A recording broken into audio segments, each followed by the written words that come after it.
Is Nina Griffin here? Okay. Let's see. Which one of these do you want to show?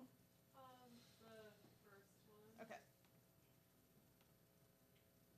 Yeah, so this was like a stop motion piece I made a while ago, but I used a lot of like printout materials that I found online. And there's, it gets, if you jump forward, there's like a No, just play it. It's short. okay. But I love this anyway, piece. Yeah.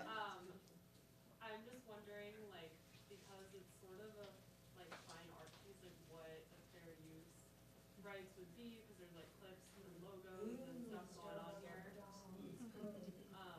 And I've been a little hesitant to make anything like this since, because I'm just like, oh, this was like a student piece that I made, so it wasn't, my intention wasn't really to have this go anywhere, but like if I make another one, I would want to put it on my website or have it exist online. And so, yeah. Anyway. So here we have something that's very different from what we've been looking at so far, because this is actually a work of art. It's, and it's a slightly different category of art than what we've been looking at. This is done as a student art piece. So she wasn't thinking about copyright at the time, because, by the way, typically people in art schools were not teaching people about copyright because they were like, let's not inhibit their creativity. But then people end up in your situation, which is like, I would love for my creativity to be seen. I just don't know if it can. So by the way, you are a very happy person at this moment, because we worked with the College Art Association to create a code that looks like this, but specifically for artists and visual arts professionals.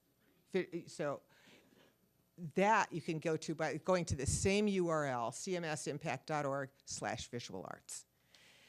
And that will discuss how you might think about art. But let's just treat this as a documentary. It's an essay.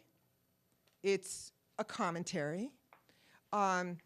She's used collage to make a statement. The collage has been drawn from lots of different materials. Is this eligible for fair use? Why?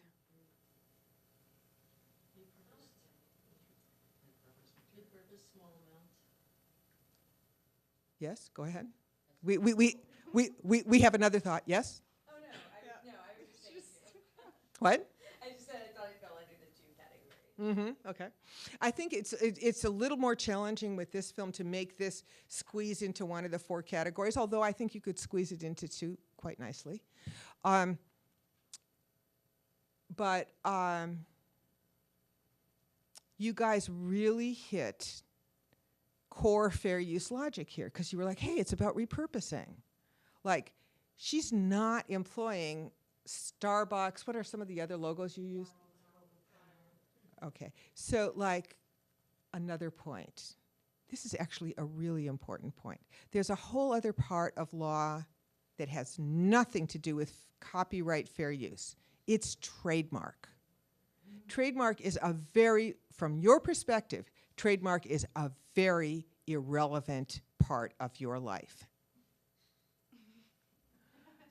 Because trademark is about preserving the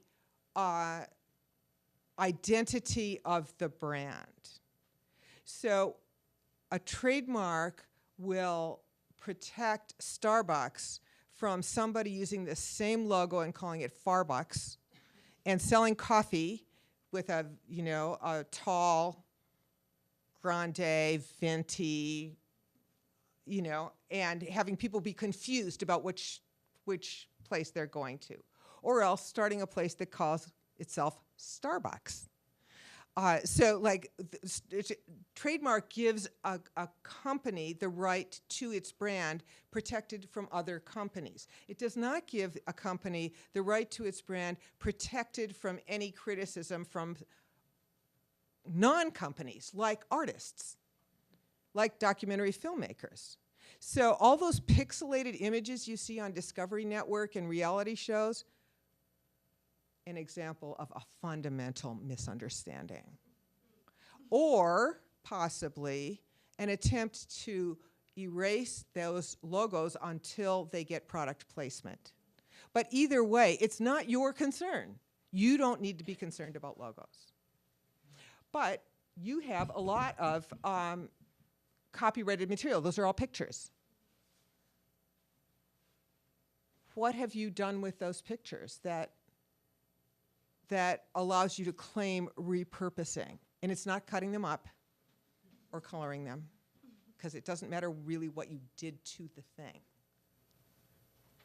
I mean, I put them out of context.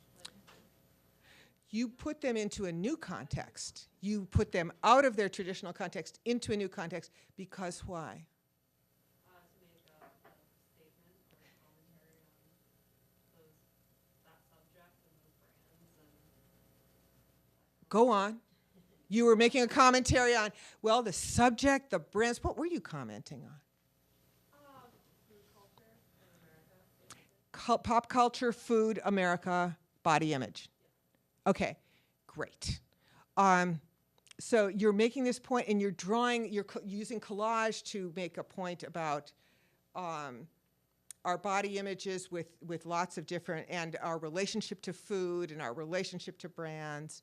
And you've done this in a way that is not an outline in a clear textual essay, right? It's an artistic expression, which you have every right to do. One of the things that is a difference between thinking about the artists who are making work and the documentarians who are making work is that artists often are making work in which they are made really uncomfortable by people saying, "Why did you do that? What point were you coming to? Why, what were you trying to say here?" And artists are often like, "I refuse to answer that question. It's art." And that is a feature of the art world. And it's actually been hard for artists to work, to claim fair use sometimes, because they're like, "I'm not talking about it. I'm just not talking about it." To the extent that you can say what you just said, which is really clear, I actually was saying I had a reason for wanting to put these things together. That makes it so much easier for a judge, a jury, and therefore for anybody who would want to challenge you to back away from that. Sometimes artists are not willing to do that at all. They're like, "The work speaks for itself. I'm not going to interpret it for you. Interpreting it is for somebody else, maybe an art critic, but I am the artist."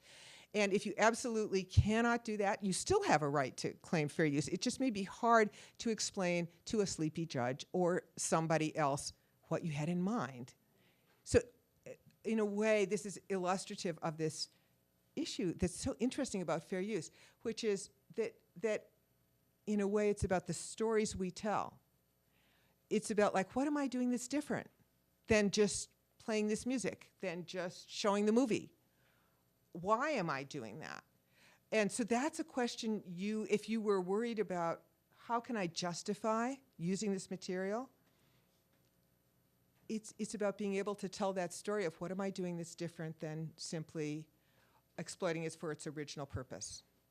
Now, you don't have any question, as far as I can tell, in this one, because nobody is confused about any of the differences between your use of the material and the original material. But you were saying? Oh, so if this clip was, say, used as an intro for a documentary, would the fair use argument be different in that context?